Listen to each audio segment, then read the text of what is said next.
Loading last save.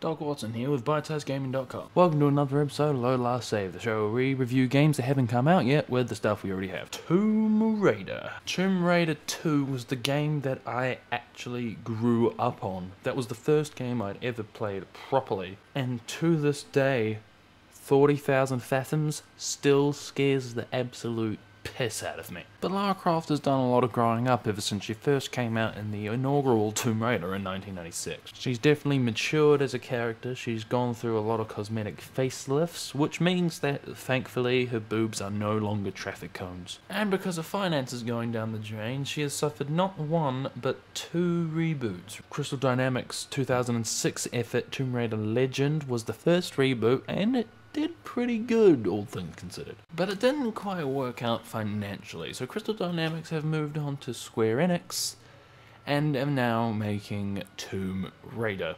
Not to be confused with 1996, we're talking 2013. But in this episode, we're doing a battle of the reboot. 2006's Tomb Raider Legend is going to go up against the future 2013 effort Tomb Raider to see if Lara Croft is still fresh. Tomb Raider Legend puts you in the shoes of Lara Croft, exploring her roots as an archaeologist and hunting down the fabled sword Excalibur in the hopes of finding out where her mother disappeared off to. Now, for those that had played Tomb Raider in the past, Tomb Raider Legend was a bit of a sideswipe in terms of control. Everything was streamlined and worked differently, which sounds good in practice. But then Tomb Raider Legend wasn't going for the same vibe that the first 5 Tomb Raider games had. While Tomb Raider put exploration before combat, Tomb Raider Legend swapped over the roles somewhat, which worked for the game, sure, and Tomb Raider Legend isn't a bad game. Besides, at the time when it was released, the last game that was released for the Tomb Raider franchise was The Angel of Darkness. But regardless of whether you liked it or not, Tomb Raider Legends mechanics lent itself to other games in the future, which made them very, very, very good. I'm looking at you, Uncharted. You're bloody well welcome. Everything about the mechanics of Legend was done right, from the shooting that was very fluid, the combat sequences were really good, and the action sequences, while not in the same vein as Tomb Raiders in the past, and filled with QuickTime events, made the game enjoyable to play and to keep playing. But as reboots do, they kind of ignored some key parts of what Tomb Raider is all about. I mean, if you're new to Tomb Raider and you haven't played any of the Tomb Raider games previously, this is just going to sound like a nostalgic bitch fit. The air of exploration wasn't really in Tomb Raider Legend. It was more about the action sequences and the story, rather than going out there and exploring. Lara Croft is an archaeologist and a spelunker. That's what she does. She explores for a living. And I will admit, Legend moved forward in the form of Underworld and Anniversary, and they were really good.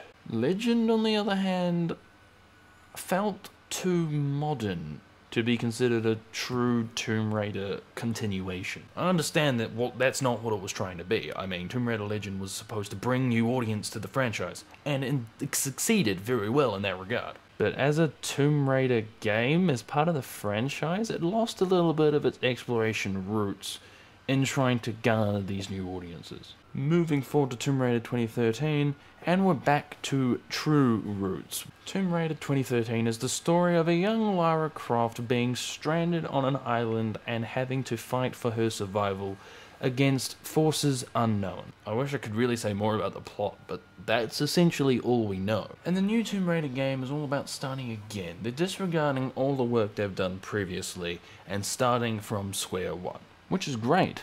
KISS method, man. It works. Now, what I like about Tomb Raider 13 is it's moving away from action and looking more to focus their mechanics on exploration. In gameplay trailers, you can see the minimalist style of HUD that they want to use. The mechanics are focused in such a way as to get you from point A to point B and to explore the world around you. Now, in discussing Tomb Raider, I can't dodge the issue of the controversy that is surrounding the game.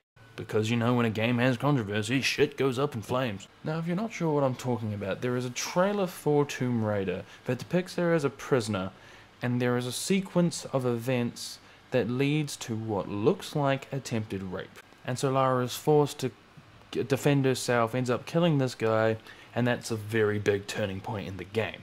By generating such a big response from an event in a game, it makes you think about what has happened, and you have to evaluate that against the backdrop in which the game is in. Take Call of Duty Modern Warfare 2's No Russian controversy as an example of this. I'm on limited time so I can't explain it, so I'll post a link down there. But if you watch the sequence of events, it's pretty obvious why it's so controversial. I mean, this is a massacre we are talking about here. But if you're going to slap the audience around the face like that, you don't do it without a reason. Call of Duty Modern Warfare 2's reason is to give you an enemy that you both hate and do not want to fuck with at the same time. If you have such a strong heroine with such a strong focus on survival and adventure, you cannot go skimping on the origin story. And yes, I understand that Crystal Dynamics are taking a risk in going as far as rape. We can't have boundaries of what we can and can't talk about in video games. To hit us home with something so vicious and something so guttural, and to have it affect the main character in her reinvention story is a risk, but a good risk. And I appreciate that Crystal Dynamics are taking the effort to go whole hog on this game. Because Lara Croft is a survivor. She's tough as nails, and she kicks a lot of ass. I have a sneaking suspicion that Tomb Raider will turn into a very vivid character study. And that's what we want from an origin story, to see where Lara Croft came from and why she is how she is today. 2013 Tomb Raider looks like it's going to be an origin story that we can get behind. Not so much as a game, but as exploring a character that I love, and video games around the world love and respect. Just, if Crystal Dynamics gets pulled up on any more controversy charges, just try to keep your nose clean, guys, seriously. I will see you guys next week. Many know the legend of Kratos, the mortal turned god who brought down the very walls of Olympus.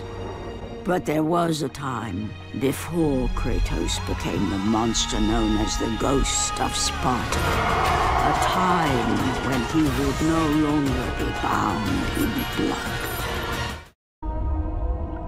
God of War, Ascension.